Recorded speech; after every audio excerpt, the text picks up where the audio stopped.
Yoo akkam jirtu hordoftoota maatii Ibsooteek har'asii viidiyoo bareedaa fi barsiisaa tokko isinitti deebi'eera. Egaa namoota hin beeknee fi Ibsaa Gammachuun jedhama. Egaa chaanaalii keenyas sabiskiraayib gootanii akka itti ida'amtan yookaan immoo akka nutti dabalamtan gamanumaan isin gaafadha jechuudha.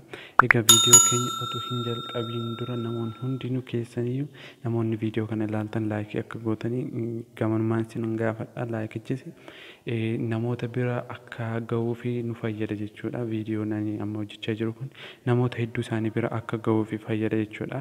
Egaa namoonni isin mijate immoo sheer akka gootan gamanumaan isin gaafadha. Viidiyoo keenya har'aa keessatti egaa wal wajjin ilaallu appilikeeshinoota yookaan immoo viidiyoo editingiif kan nu gargaaran appilikeeshinoota warreen akkamii jiru akkamittis buufachuu dandeenya isa kamtus gaariidha isa jedhamu ilaalla jechuudha. Egaa viidiyoon har'a nuti ilaaluuf jechaa jirru appilikeeshinii KineMaster jedhamudha. Oduu isinitti dheeressu.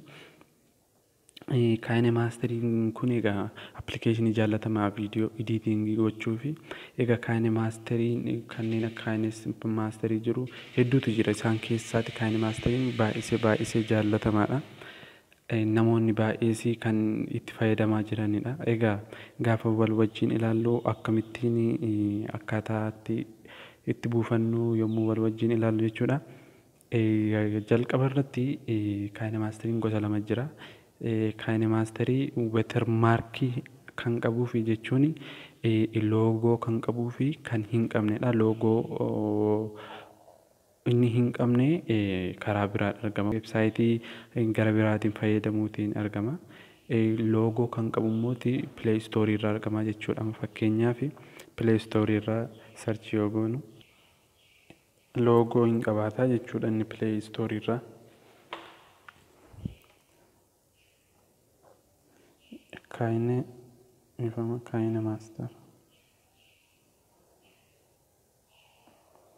KineMaster jedhee sarchi godheera. Inni kun loogoo hin qabaata. Kanaafuu nuti maal gochuu qabna? Akkuma argaa jirtanii namoota hedduutu itti fayyadamaa jira. Inni isin jedheefi kanadha. Namoota miliyoona tokko olitu itti fayyadamaa jira KineMaster kanatti jechuudha. Egaa akkaataa itti buufannu inni Play Store irraa akkuma isinitti hime loogoo hin qabaata. Inni loogoo qabu immoo miidhaan inni qabu tokkoffaa viidiyoo editingii irratti kwaalitii isaa sirriitti nu eegee edit nuun godhu. Inni lammaffaa immoo yeroo baay'ee koppiraayitii nu jalaati ta'a. Viidiyoo gaafa yuutuubii irratti gadhiifannu koppiraayitii nu jalaati ta'a. Inni sadaffaa immoo viidiyooma tokko edit godhannee dhalootaaf jechuun akka seenaatti kaawwanna utuu jenne hin miidhagu. Loogoo qabaatee xinnoo nama dabbara waan ta'eef kan loogoo hin qabannetti utuu fayyadamne baay'isee gaariidha jechuudha. Akkasumas hin murteessa yeroo baay'ee daqiiqaa yerootti murteessu qaba. Amma kanaati ol editii gochuu hin dandeessan viidiyoo kanaa olii jedhee murteessa jechuudha. Egaa viidiyoo dhiifama appilikeeshinii loogoo hin qabne akkamittiin buufanna isa jedhuu fi amma tartiibaan wal wajjin ilaalla jechuudha.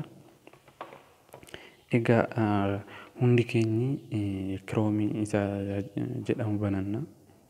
Booddee erga akkasitti nu dhufe asirratti revdel.com jennee sarchi goonaa jechuudha.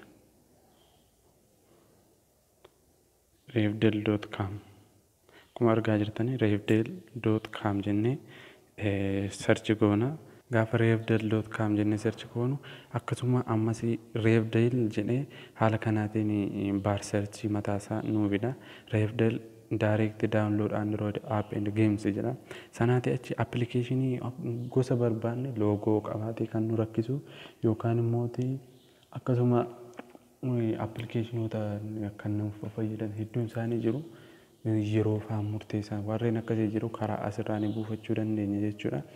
Asirratti egaa KineMaster jennee amma fakkeenya appilikeeshinii KineMaster yoon buufachuu barbaadeera ta'e KineMaster jennee sarchi goona. Sanaati achi akkuma argaa jirtan haala kanaan naa fideera KineMaster kan jedhu.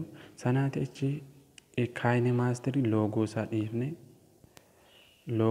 dhiifne barreeffama isaa irratti kilik goonaa jechuudha. Si'a takka kilik goona.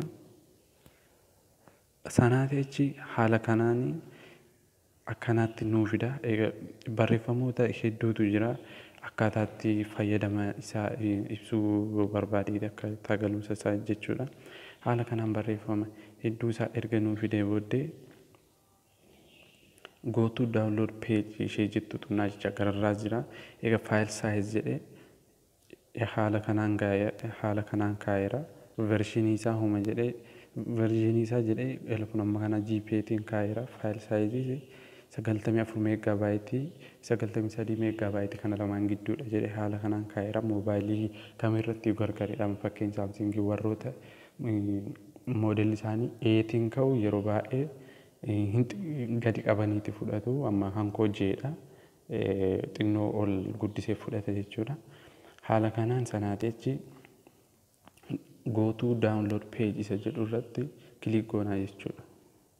Saniin booddee erga akkanaan nuu dhufe filannoo 3 kana erga nuu fidee booddee maal jedha download unlocked apps jedha.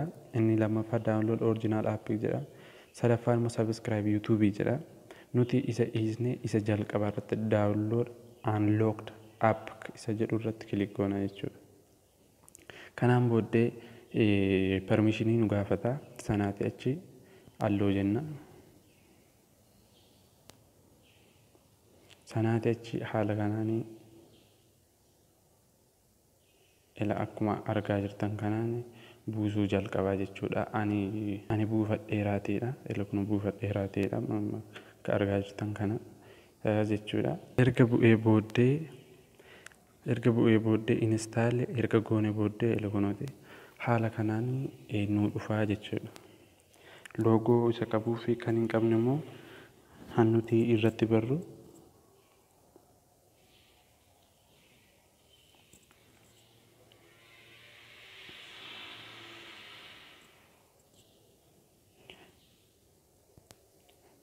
irratti barru loogoo isa qabuuf kan hin qabne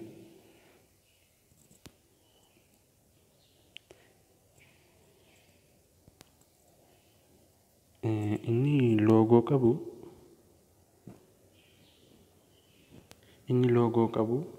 kun as kana isaa irratti loogoo isaa fida bakka geengoo isin kaa'e kana irratti jechaadha.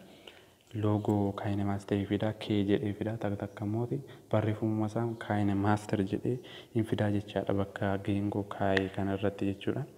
Egaa akkaataatti applicationii kaayine maasterii kan androidii iPhone miti androidii akkaataatti buufannu ilaalleerra. Egaa viidiyoo isaa ganaa dhufutti immoo tiitoriyaalii isaa wal barsiisna jechuudha. Yoo bakka itti dogoggores komentii jalatti natti hima. Anis hamma tokko beekumsa korraati sheer isinii gochuun barbaada jechuudha. Egaa namoota hiriyoota keessanii fi akka sheer gootanii akka laayik gootanii namoota kaan akka qaqqabu akka gootanii asumarraan isinan gaafadha jechuudha. Viidiyoo kanarra caaluun amma deebinee wal agarruutti baay'ee.